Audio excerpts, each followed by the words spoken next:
Gigi here, reading FoodWISE, and I am still in the introduction, and this is the section Whole While Growing, the last few paragraphs.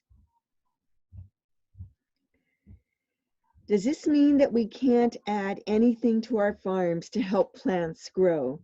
Does whole food farming mean leaving plants to fend for themselves? Not at all. Plants grown using plant or animal compost still qualify as whole foods. Adding nutrients through compost isn't adulteration, but rather natural recycling, using only compounds that would occur in a typical whole farm ecosystem. Soils that food crops are grown in often include some decomposing plant matter, and that soil is being processed by animals like earthworms and a host of other organisms. As for added animal manure, bring it on, and hopefully in reasonably dry weather, and preferably in agronomic, in quotes, that is carefully planned, amounts suitable for what the plant needs. Decomposition of animal manure is a major pathway for recycling nutrients in natural ecosystems, and once again, adding manure just means adding more of what these plants would absorb if left to their own devices. I'm not saying that farming necessarily should look like it did 200 years ago. I used to have a hard enough time keeping the cow / goat / sheep poop out of my milk pail in the morning, and I still do.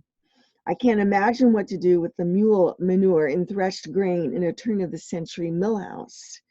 However, in terms of soil fertility management and healthy food, a less artificial, more on-farm, biology-based system seems key to both short and long-term sustainability.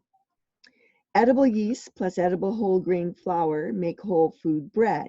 Yeast plus processed flour plus BHT plus caramel coloring plus hydrogenated vegetable oil plus vital wheat gluten plus unspecified enzymes, in quotes, do not.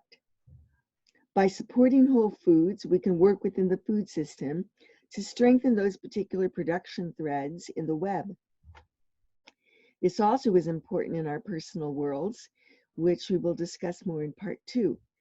There's nothing like the personal experience of having dived wholeheartedly into several diets, heavy on processed and low on whole foods, only to be serially disappointed, to make us skeptical about modern day recommendations for a healthy diet.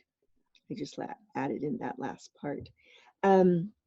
So the image, the thumbnail I'm using for this video tonight is of book plates I got from my publisher, and I signed them and I put favorite recipes. Really, they're all favorite, but favorite recipes from the book on the plates. And I'm sending them to the book store. This is Book Larder in Seattle.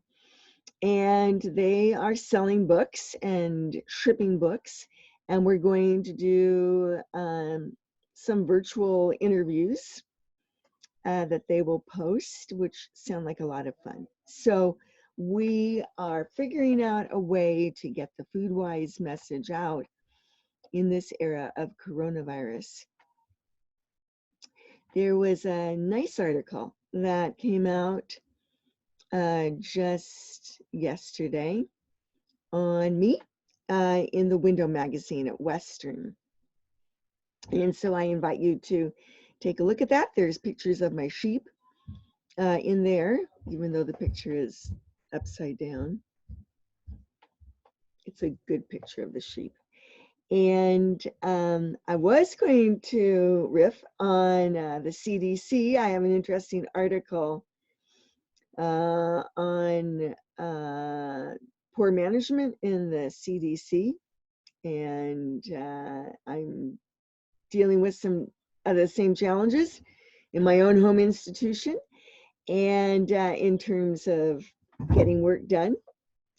And also I have made another batch of dandelion wine, which is the last recipe in the book. So those will be future vlogs.